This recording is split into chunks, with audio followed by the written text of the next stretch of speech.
Her fingers slid around my waist, her hot breath touching my neck, making my body tingle with tension. Victoria took her time. She moved slowly, deliberately, exploring every millimeter of my skin. I couldn't move, couldn't breathe. It was like I was trapped in my own desire. Her hand moved lower, her body too close, her voice almost a whisper, too dangerous, too intimate. My heart was beating so loud it seemed she could hear it. I knew there was no turning back. She knew it, too. My name is Lena. I am 19 years old. I live in a small suburb with my father and his wife, my stepmother Victoria. I remember my biological mother vaguely. She left us when I was about 6 years old, and has hardly appeared in my life since then. My father was alone for a long time, but 2 years ago he met Victoria and quickly married her. She is 12 years younger than him. She is only 34. For me, at first, she was just a new woman in the house, to whom I treated indifferently, without much interest or emotion. When Victoria first appeared in our family, she tried to behave in a friendly manner, but not intrusively. We didn't have any conflicts, but we didn't get too close either. She didn't try to replace my mother and didn't set strict rules. Everything was calm, even too calm. It seemed to me that she was simply focused on her relationship with her father and didn't think much about me. But over time, something changed. I didn't notice it right away, but Victoria began to pay more attention to me. At first, it seemed completely innocent. She was interested in my affairs, helped with small everyday issues, gave advice. However, her care gradually grew into something more.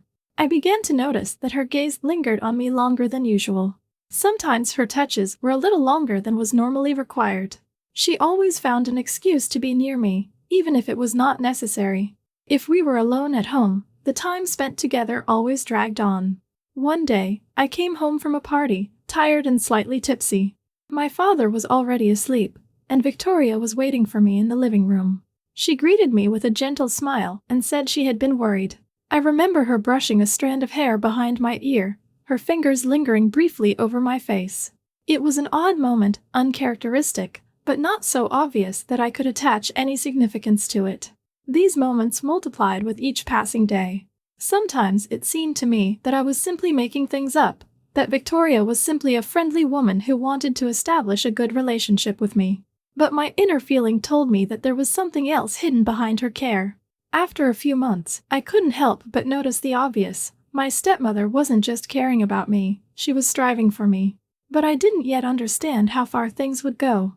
With each passing day, Victoria's presence in my life became more and more noticeable, and I began to feel that something strange was emerging between us, but I could not yet give it a specific definition. It all started with little things that could seem completely harmless, but in totality created a feeling that something was going beyond the usual family relationship between a stepmother and stepdaughter, although I tried to ignore it. She would often come into my room for no particular reason, sit next to me and start a conversation about something insignificant, but she would never hurry to leave, lingering for a long time, giving the feeling that something was holding her back. Sometimes her gaze would stay on me longer than it should have, and her voice would become soft, almost lulling, which made me feel uncomfortable, although there was no obvious reason for this. One evening, when my father was late at work, Victoria suggested watching a movie, and I agreed, deciding that there was nothing wrong with it, although I felt a little wary inside. We were sitting on the couch in the living room. I wrapped myself in a blanket, and she sat next to me so close that our shoulders touched, and I felt her warmth, although the room was quite warm.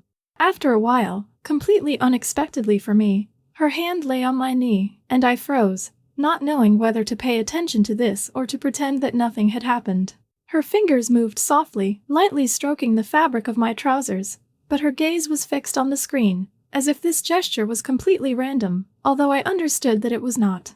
At that moment I didn't dare say anything. I just pretended to be completely absorbed in the film, although tension was growing inside me, and I couldn't focus on what was happening on the screen. It was that very moment when I first thought about Victoria perceiving me not just as a stepdaughter, but as something more, although the very thought of it seemed wrong and frightening to me. The next day, Victoria asked me to go shopping together, saying she wanted to help me choose new clothes that would flatter my figure. I agreed because shopping was always a pleasant experience for me, but inside I had this strange feeling that there was more to the invitation than just a desire to spend time together. When we went shopping, she was always too close, leaning towards me to say something, and sometimes her hand would seem to accidentally touch my waist or shoulder, giving me the feeling that these touches were not accidental at all. In one store, she insisted that I try on a form-fitting dress, and when I came out of the dressing room, she came right up to me, adjusted the strap on my shoulder, holding her hand longer than necessary. "It accentuates your figure," she said, looking me straight in the eyes, and I felt how everything inside me was shrinking from a vague anxiety mixed with emotions that were incomprehensible to me.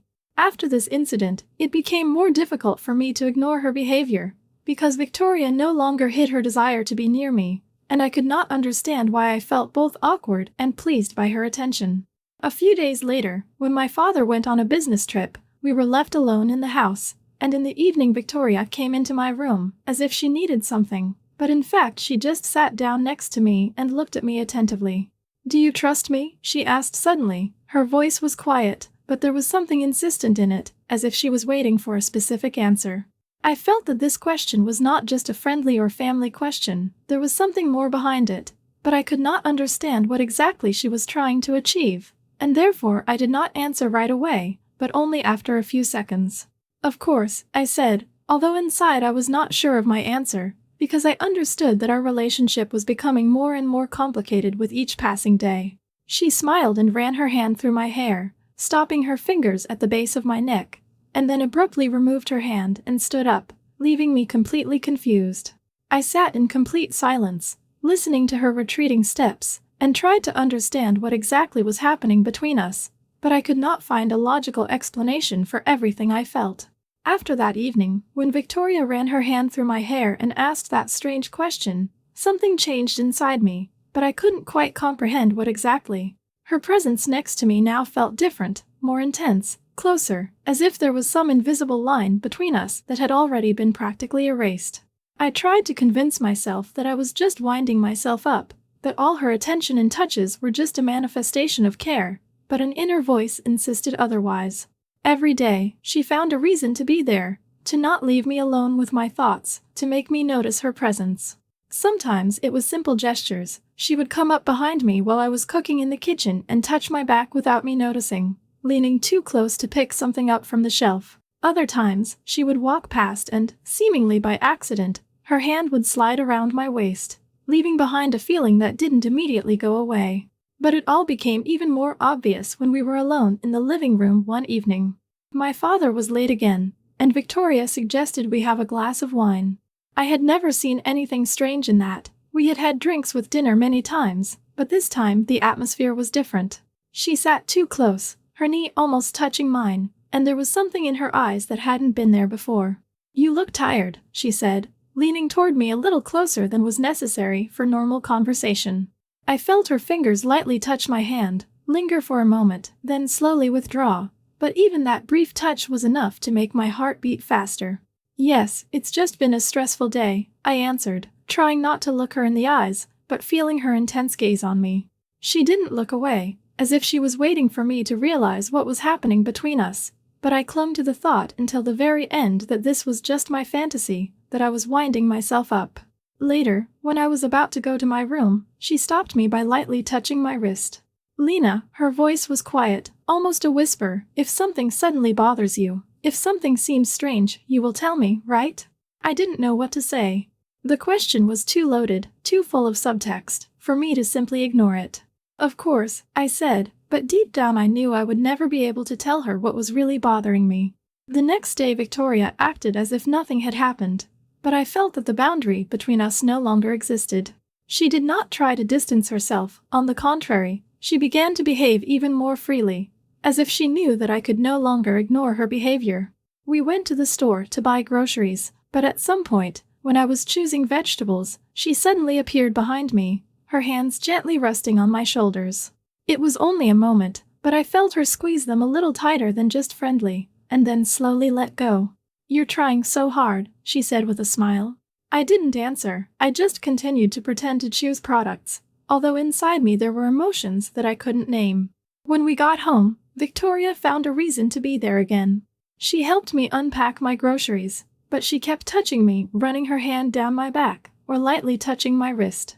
These gestures were too natural, but at the same time too frequent to be accidental. At some point she put the bag on the table and looked at me in a way that made my mouth go dry. "I think you worry too much about trifles," she said, crossing her arms over her chest. "What are you talking about?" I asked, pretending not to understand, although I knew perfectly well what she was getting at. "That you don't need to be afraid. I won't hurt you." Her voice was too soft, too confident. I remained silent because I didn't know how to answer. She came closer, but stopped at the last moment, still looking at me. "You're not afraid of me, are you?" I didn't know what to say. It wasn't fear in the usual sense. It was something else, a mixture of excitement, anticipation, incomprehension, and something else I couldn't name. "No," I answered quietly, although I didn't believe myself. She smiled and turned away, walking out of the kitchen, leaving me alone with my thoughts, which were becoming increasingly confusing. I knew that what was happening between us could no longer be called a normal family relationship. But what I was supposed to do about it, I didn't know. After that conversation in the kitchen, it became clear to me that there were no longer the same boundaries between us that had existed before. Victoria no longer tried to hide her interest in me. Her behavior became even bolder, and I could no longer write it off as random gestures. I knew that if I ever let her cross that invisible line, everything would change forever. Every day she found a new excuse to touch me, to come closer, to linger longer than was necessary. Sometimes it happened so unexpectedly that I had no time to react, like when she suddenly adjusted the collar of my sweater, lingering her fingers on my neck a little longer than necessary, or when she passed me in a narrow hallway and barely touched my waist. But the most tense moment was the evening when we were alone at home, and a thunderstorm was raging outside. My father had gone on a business trip again, and Victoria suggested that I have some tea before bed. Everything seemed completely harmless, but the atmosphere in the house seemed strangely tense, as if something invisible but very noticeable hung between us. I was sitting at the kitchen table when she came up behind me and suddenly ran her hand over my shoulder, then slowly removed it, but I felt goosebumps run down my spine. "You're tense," she said quietly, placing the cup in front of me. "Everything's fine," I answered, but my voice sounded uncertain. She sat down opposite me and looked at me intently. At that moment, thunder struck so hard that the lights in the house flickered. I flinched, and Victoria immediately covered my hand with hers, squeezing it as if she wanted to tell me that I was safe. "Everything is fine." Her voice was low, almost hypnotic. I didn't know what to do. Every gesture she made was too intimate, but I couldn't tell her to stop, nor could I pull away. When the storm died down, I decided it would be better to go to my room, but Victoria suddenly suggested watching a movie, explaining that it would be difficult to fall asleep after such noise. I agreed, although I felt that it was a bad idea. We were sitting on the couch again, but this time she almost immediately moved closer than usual, her shoulder pressing tightly against mine. My breathing became uneven, but I tried not to show it. At some point Victoria turned to me and looked at me in such a way that my throat went dry. "Lena," she said quietly. I didn't know what she wanted, but everything inside me tensed up. Her hand lay on mine, her fingers slowly running over the skin, as if exploring, testing the boundaries of what was permitted. "Do you mind?" she asked, without removing her hand. I didn't answer. I didn't know what to say.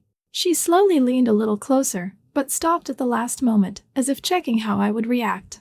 I felt her breath, her warmth, and at that moment something inside me broke. I didn't pull away, but she didn't take a step forward. We froze. It lasted only a few seconds, but it seemed like an eternity. Then she slowly removed her hand and looked away. "I'm sorry," she said quietly, then stood up and went into her room, leaving me sitting in complete darkness with the feeling that I had just crossed that very dangerous line beyond which there was no turning back. After that night, something changed. We no longer pretended that nothing was happening, but we also didn't discuss what was no longer a close stepdaughter-stepmother relationship between us. Victoria no longer pulled away, and I stopped pretending that her touches were accidental. I woke up in the morning with a heavy feeling in my chest, knowing I couldn't pretend I didn't notice any longer. When I walked into the kitchen, Victoria was already there, dressed in a light robe that seemed to be tied deliberately carelessly, exposing her neck and part of her shoulder. She looked at me, and I saw something new in her eyes, a confidence she had previously hidden. "Good morning," she said, pouring herself some coffee. I simply nodded, feeling the air in the room become too heavy. We both knew what had happened the day before. We both understood that it could not remain without consequences. She didn't say anything, but I could see her watching me, as if waiting for me to take a step forward. That day, she found reasons to be close again. When I was washing the dishes, she came too close, her hand sliding down my back, lingering a little too long. When I was sitting in the living room, she sat down next to me, her leg barely brushing mine, but she didn't remove it, didn't pull away. "I think you already understand everything," she said quietly in the evening, when we were alone again. I looked at her, realizing that I couldn't deny the obvious. "That's wrong," I replied, but my voice was too weak to sound convincing. Victoria smiled, her fingers slowly running over my wrist, making me hold my breath. "But you don't want me to stop, do you?" I didn't know what to say. I didn't want her to stop. At that moment, there were no more taboos between us, and I could no longer take a step back. That evening, I felt the tension between us reach its breaking point. Everything that had happened before, the looks, the touches, the moments when we were too close to each other, seemed like preparation for what was to come. We both knew it, but neither of us dared to take the plunge. My father had gone on another business trip, and the house belonged to us alone again. The day passed as usual, but I noticed something new in every movement of Victoria. Her fingers lingered longer on my skin when she accidentally touched me. Her gaze was filled with expectation. I felt that she was waiting for the moment when I would stop resisting. Evening came.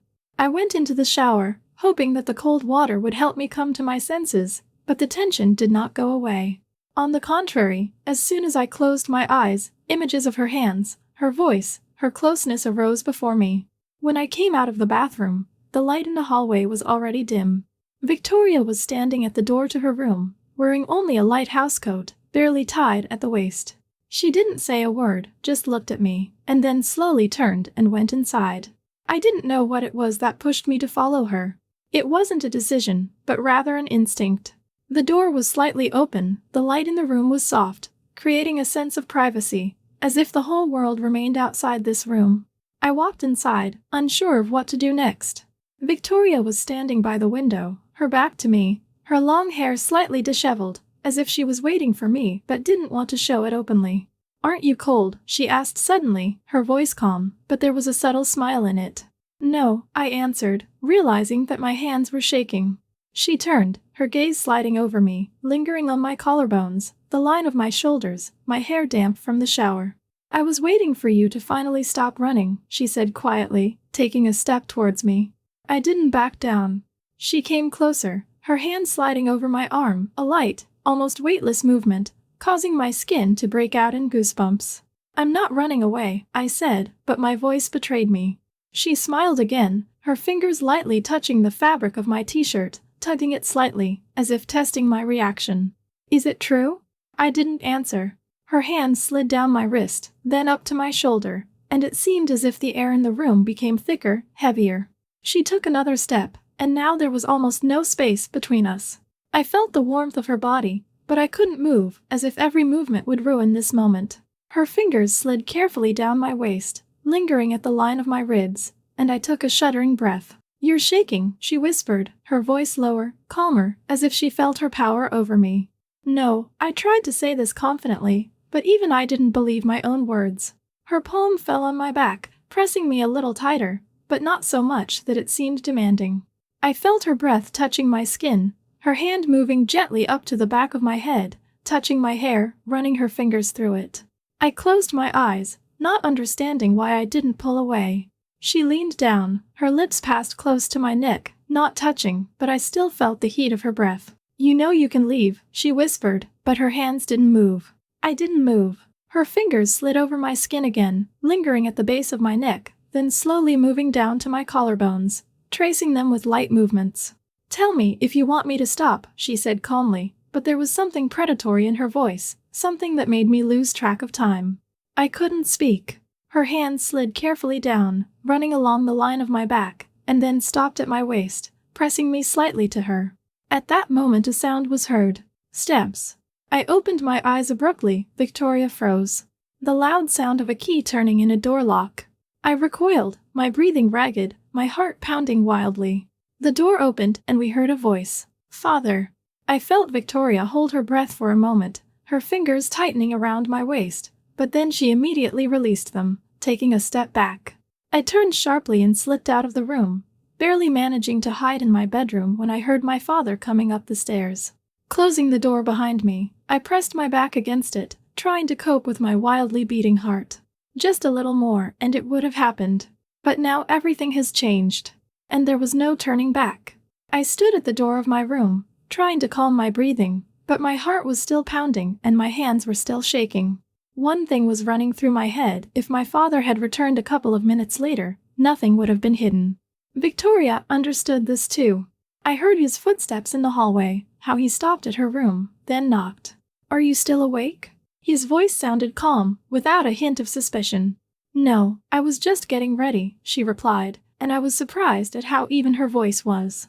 I could almost see her pretending that nothing had happened, that she was just waiting for him to return like a good wife. I heard him enter her room, close the door, and at that moment I realized that I needed time to sort myself out before facing her again. The next morning everything was too quiet. Father did not suspect anything, and Victoria continued to act as if nothing had happened. But I couldn't do that.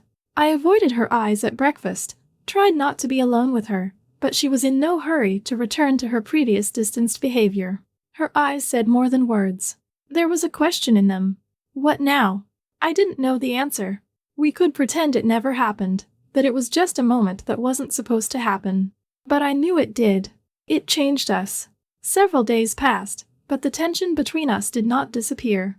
My father was away on business, and I tried to avoid situations in which we could be alone again. But Victoria wasn't going to let me leave that easily. One evening, when I was about to go up to my room, she approached me in the corridor, blocking my way.